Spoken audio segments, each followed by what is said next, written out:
Hello students आज हम करने वाले हैं क्लास 8 चैप्टर नंबर 18 एक्सरसाइज 18.1। देखो 18.1 का क्वेश्चन नंबर 1 में लिखा है right only the sample space for the following situation. ठीक है, यहाँ पे हमें कुछ पार्ट गिवन है और हर एक पार्ट के लिए हमें क्या लिखना है, सैंपल स्पेस लिखना है। अब सैंपल स्पेस का मतलब क्या है? देखो सैंपल स्पेस का मतलब ये है कि क्या क्या पॉसिबल रिजल्ट आ सकता है। जब भी हम कोई एक्सपेरिमेंट कर रहे हैं तो उस एक्सपेरिमेंट को करते हुए क्या क्या पॉसिबल रिजल्ट आ सकता है। अब इसको ऐसे समझो जैसे मैंने कहा यहाँ पे कि भाई टॉस आ 5 रुपी कॉइन। जब हम एक 5 रुपी के कॉइन को टॉस करेंगे या फिर वो 5 रुपी का हो या 2 रुपी का हो या 1 रुपी का हो, तो भाई उसमें क्या क्या पॉसिबल है कि क्या क्या आ सकता है। या तो हम बोलेंगे भाई या तो उसमें हेड मिलेगा, हमें हेड मिलेगा या फिर क्या मिल सकता है, टेल। ठीक है, यानी कि जो पॉसिबल रिजल्ट है वो क्या है, या तो हेड है या फिर टेल है।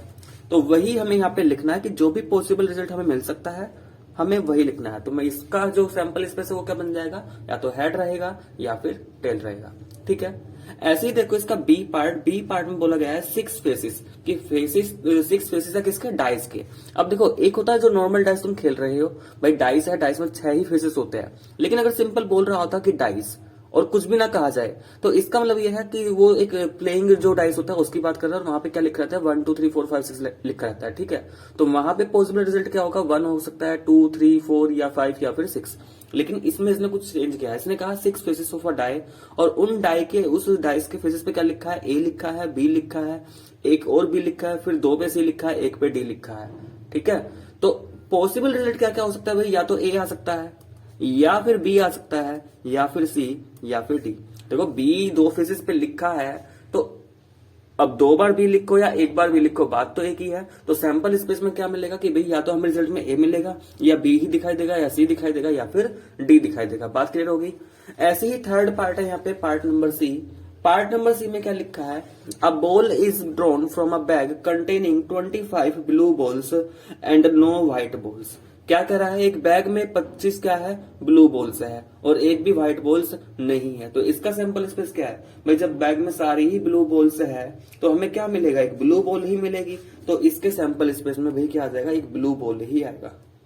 क्योंकि हमें मैं हर बार कोई सी भी बॉल निकालू मुझे क्या मिलेगा, ब्लू बॉल से मिलेगी, क्योंकि उसमें व्हाइट बॉल एक भी नहीं है और किसी और कलर की भी बॉल नहीं है। तो मुझे क्या मिलेगा, हमेशा ब्लू बॉल मिलेगा। तो सैंपल स्पेस क्या बन गया, ब्लू बॉल्स। ठीक है, डी पार्ट में क्या लिखा है, a slip is drawn when 10 identical slip of paper are labelled है। देखो एक 10 आइडेंटिकल स्लिप है और उन स्लिप्स पे क्या लिखा है, 1 लिखा है, 2 पे 4 लिखा है, 3 स्लिप्स पे 6 लिखा है, 2 पे 7 और 2 पे 10 इन अ बैग। यानी कि एक बैग में 10 स्लिप पड़ी हुई है और उन 10 स्लिप पे ये नंबर कुछ इस तरीके से लिखे हैं। तो यहाँ पे अब देखो क्या क्या डिफरेंट नंबर है, 1 है, 4 है, 6 है, 7 है या फिर 10 है। तो सैंपल स्पेस हमारा क्या बन गया इसका, 1 4 6 7 और 10। ठीक, पार्ट नंबर इसका लास्ट पार्ट क्वेश्चन नंबर 1 का। तो पार्ट नंबर ई में लिखा है I spinner is marked as shown in figure. देखो फिगर 18.2 यहाँ पे एक स्पिनर मार्क कर रखा है। ठीक है, तो इस स्पिनर को अगर हम घुमाते हैं तो घुमाने के बाद हमें क्या क्या मिल सकता है। अब इस पर देखो क्या क्या पॉसिबल लिखा है, ए मिल सकता है, बी मिल सकता है या फिर सी मिल सकता है या फिर क्या मिल सकता है, हमें डी मिल सकता है। ठीक है, तो स्टूडेंट ये तो था हमारा क्वेश्चन नंबर 1। नेक्स्ट आते हैं इसमें क्वेश्चन नंबर 2 पर। क्वेश्चन नंबर 2 में हमें सिर्फ यहाँ पे ये बताना है state which of these are simple event, कि इनमें से कौन सा सिंपल इवेंट है। देखो सिंपल इवेंट को 2 तरीके से यहाँ पे मैं बोलूंगा।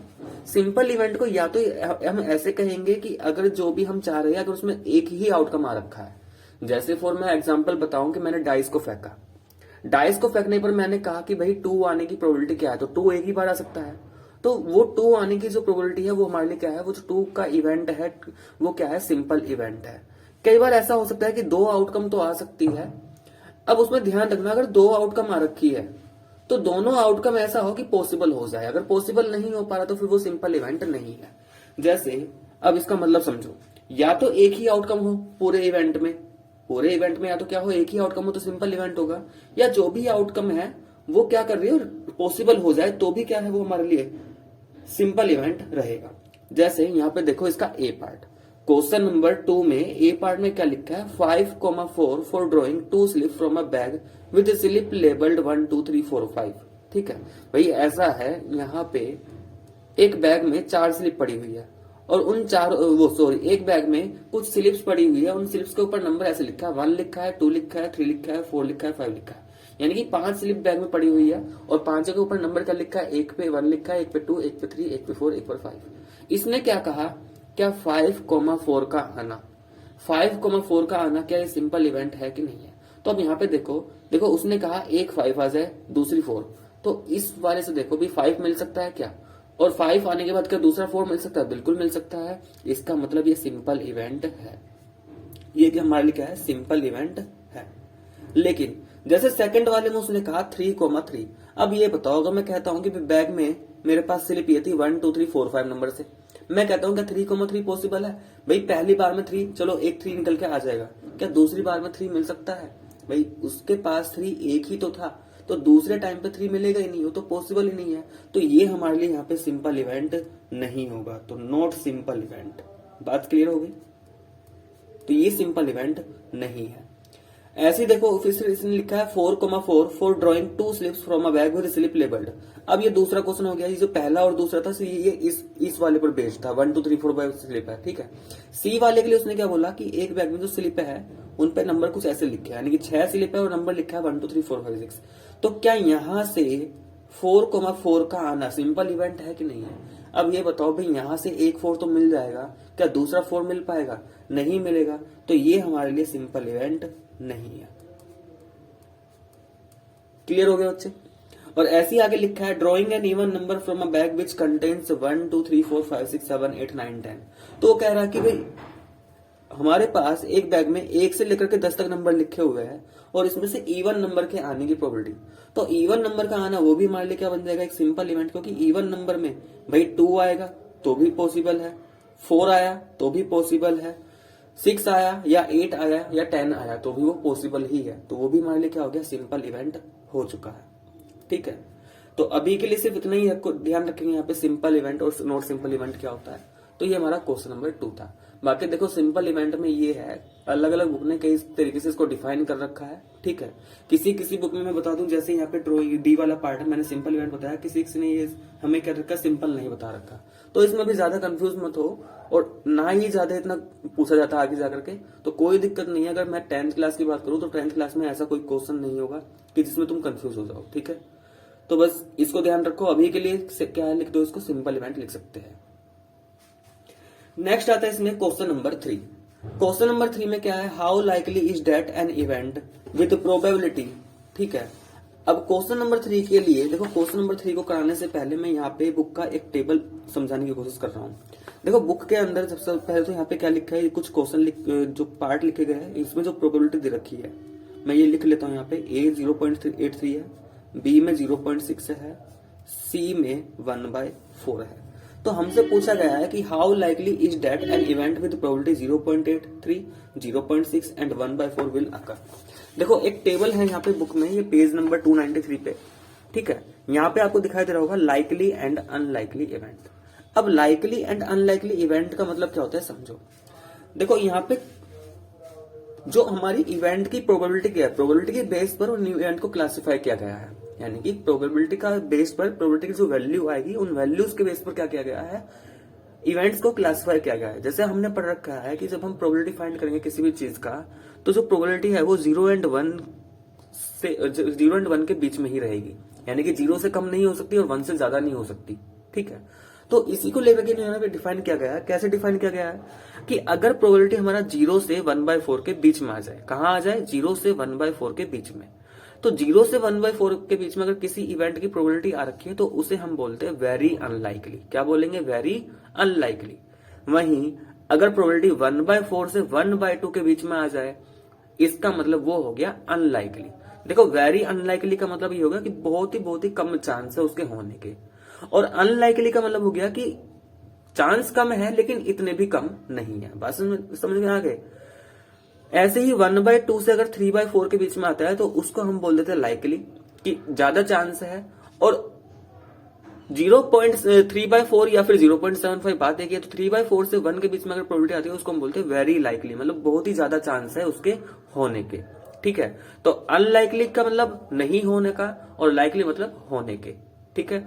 ऐसे जैसे इन्होंने इसको फ्रैक्शन की फॉर्म में डिफाइन कर रखा है। अब 0 से 1/4 को मैं इन परसेंटेज 0% टू 25% बोल सकता हूँ।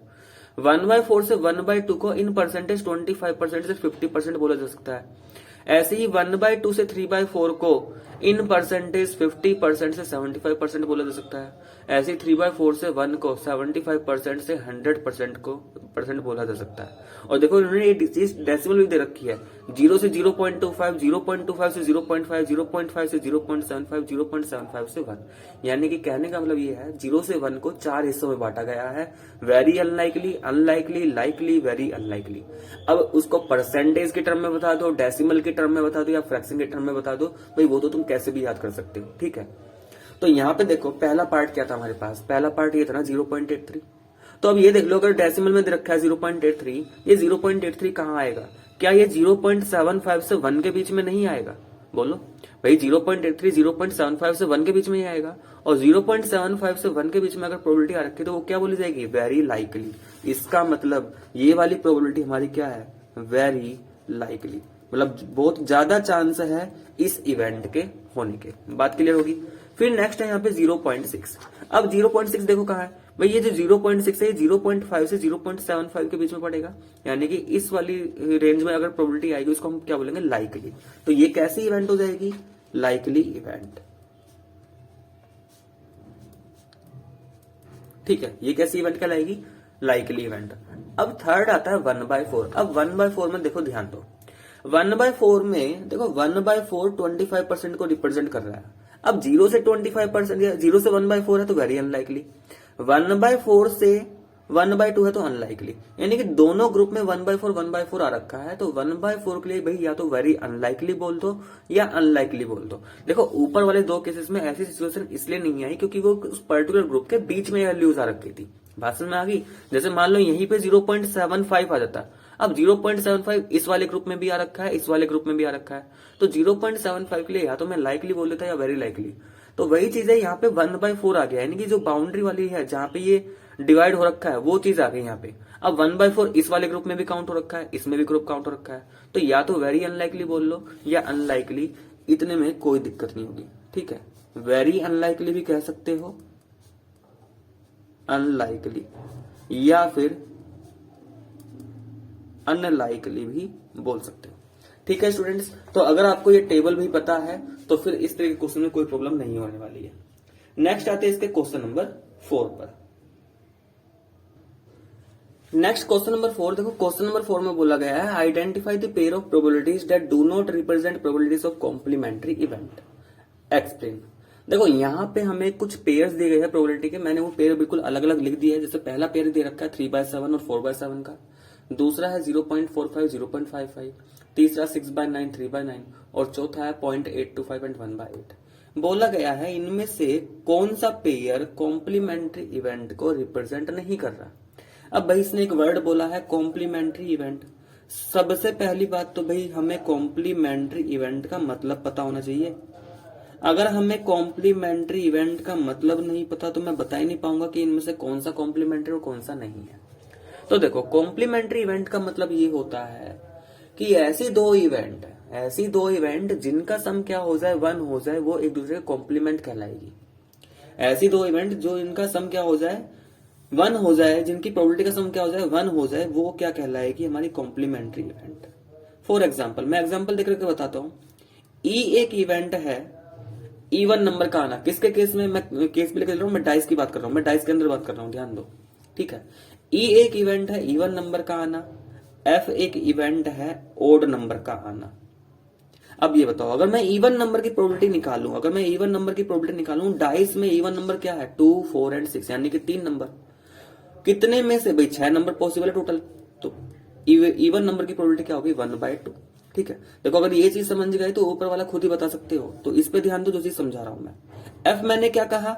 एफ है ओड नंबर का आना। डाइस में ओड नंबर क्या क्या हो सकता है? 1 3 5, यानी कि 3 नंबर हुए। कितने में से? टोटल 6 नंबर होते हैं। प्रोबेबिलिटी क्या रहा? 1/2। एक बार दोनों को ध्यान से देखो, अगर मैं इवन नंबर और ओड नंबर की प्रोबेबिलिटी को ऐड करता हूं तो क्या मुझे 1 नहीं मिला? और अगर 1 मिला तो मैं कह सकता हूं कि डाइस के अंदर इवन का और ओड की प्रोबेबिलिटी जो होती है वो एक दूसरे कॉम्प्लीमेंट्री होती है। ठीक है। कॉम्प्लीमेंट्री इवेंट हम एक तरीके से ऐसे भी कह सकते हैं कि अगर ई कोई इवेंट है, अगर ई कोई इवेंट है तो किसी भी इवेंट के होने की प्रोबेबिलिटी प्लस उसी इवेंट के ना होने की प्रोबेबिलिटी का सम 1 होता है। ठीक है, किसी भी इवेंट के होने की प्रोबेबिलिटी प्लस उसके ना होने की प्रोबेबिलिटी का सम 1 होता है। तो ये वही तो बात हो गई भाई। अगर मैं बोल रहा हूं एफ ओड, तो एफ का मतलब ये तो होगा कि इवन नहीं होना चाहिए, बात तो वही है। ओड लिखूं या ऐसे बोल दूं not even, not even. Odd का मतलब यही हो गया ना कि इवन नहीं होना चाहिए। तो इवन के होने की प्रोबेबिलिटी प्लस उसके ना होने की प्रोबेबिलिटी 1 ही तो आई है। तो कॉम्प्लीमेंट्री इवेंट का बस ये ध्यान रखो कि अगर दोनों प्रोबेबिलिटीज का सम, गिवन प्रोबेबिलिटीज में दोनों का अगर सम 1 आ रखा है, सिर्फ 1 होना चाहिए, ना 1 से कम ना 1 से ज्यादा। 1 से ज्यादा तो कोई प्रोबेबिलिटी हो नहीं सकती। तो अगर कॉम्प्लीमेंट्री इवेंट है तो उन दोनों प्रोबेबिलिटी का सम क्या होना चाहिए 1। अगर 1 है तो कॉम्प्लीमेंट्री है, अदरवाइज नहीं है। तो ध्यान से देखो यहाँ पे सभी प्रोबेबिलिटीज को ऐड करते हो। चलो देखो 3/7 प्लस 4/7 अगर ऐड करके देखते हो 3/7 प्लस 4/7 क्या मिल जाएगा, 3 प्लस 4/7 इज इक्वल टू 1 आएगा। इसका मतलब ये वाली इवेंट कॉम्प्लीमेंट्री, ये दोनों प्रोबेबिलिटी कैसी है हमारी, कॉम्प्लीमेंट्री है। ठीक है, तो ये तो हमारी कॉम्प्लीमेंट्री इवेंट्स हो जाएगी दोनों। क्या 0.45 0.55 कॉम्प्लीमेंट्री है भाई, दोनों को ऐड करके देख सकते हो। जब दोनों प्रोबेबिलिटी को ऐड करोगे तो ये क्या आएगा 1, यानी कि ये दोनों इवेंट भी हमारे लिए क्या है, कॉम्प्लीमेंट्री है। सी वाले पार्ट में आ जाओ, क्या 6/9 और 3/9 कॉम्प्लीमेंट्री है, ये बनेगा 9/9 इज इक्वल टू 1, ये भी 1 दे रहा है। इसका मतलब ये वाली इवेंट भी दोनों क्या है, कॉम्प्लीमेंट्री है। लेकिन जैसे ही तुम डी वाले पार्ट में ऐड करते हो, डी वाले पार्ट में 0.825 प्लस 1/8 करके देख लो। देखो ये 0.825 है, अगर मैं 1/8 को डिवाइड करने बैठू, ठीक है, अब इसको सिंप्लीफाई करके देख सकते हो। 0.825 अगर 1/1 से डिवाइड करते हो 8 को, 1 को डिवाइड करते हो 8 से, तो अगर 1 को डिवाइड करेंगे 8 से आएगा 0.125 और दोनों को ऐड करेंगे तो आ जाएगा 0.95। क्या ये 1 के बराबर है, नॉट इक्वल टू 1। इसका मतलब ये 1 के बराबर नहीं आया, तो इसका मतलब भाई ये वाली जो इवेंट है ये हमारी कॉम्प्लीमेंट्री इवेंट नहीं है। तो उसने कहा था ना एक्सप्लेन, तो एक्सप्लेन में जो मैंने बताया साइड में यही रीजन है, बस लिख देना है वहां पे। तो यहाँ पे क्या बोल दोगे, नॉट कॉम्प्लीमेंट्री इवेंट। और रीजन में भाई, रीजन में यही है कि दोनों इवेंट, दोनों की प्रोबेबिलिटी जो रखी है उसका सम क्या है, 1 नहीं है, इसलिए दोनों इवेंट कैंसी है, ये कॉम्प्लीमेंट्री इवेंट नहीं है। तो जहां पे दोनों का सम इवन आएगा वो कॉम्प्लीमेंट्री इवेंट है, जहां पे 1 नहीं आएगा वो नॉट कॉम्प्लीमेंट्री है। बात क्लियर हो चुकी है, ठीक है। तो स्टूडेंट ये था हमारा क्वेश्चन नंबर 4, ठीक है। नेक्स्ट आते हैं हम क्वेश्चन नंबर 5 पर। देखो क्वेश्चन नंबर 5 में बोला गया है use the spinner given in figure 18.3। Question number 5 में क्या बोला गया है, use the spinner given in figure 18.3 to find each probability, write as a fraction in the simplest form. और उस प्रोबेबिलिटी को हमें सिंपलेस्ट फॉर्म में लिखना है, और फ्रैक्शन वाली फॉर्म में और फ्रैक्शन में भी सिंपलेस्ट फॉर्म लिखना है, ठीक है। तो देखो सबसे पहली बात यहां पर देखो, जब भी प्रोबेबिलिटी का अगर तुमने फॉर्मूला पढ़ा हो, प्रोबेबिलिटी का एक ही फॉर्मूला होता है, किसी भी इवेंट की probability, number of favourable outcomes, ठीक है, number of favourable outcomes divide by total number of outcomes. मैंने फॉर्मूला लिख दिया है, मैं बार बार फॉर्मूला नहीं लिखूंगा। Total number of possible outcome या पॉसिबल रिजल्ट कह सकते हो, कुछ भी बोल दो, ठीक है। अब इसी को लेकर के सबसे पहले ये बताओ, यहां पे ये स्पिनर हमें दिखाई दे रहा है, इस स्पिनर में पॉसिबल रिजल्ट क्या क्या मिल सकते हैं।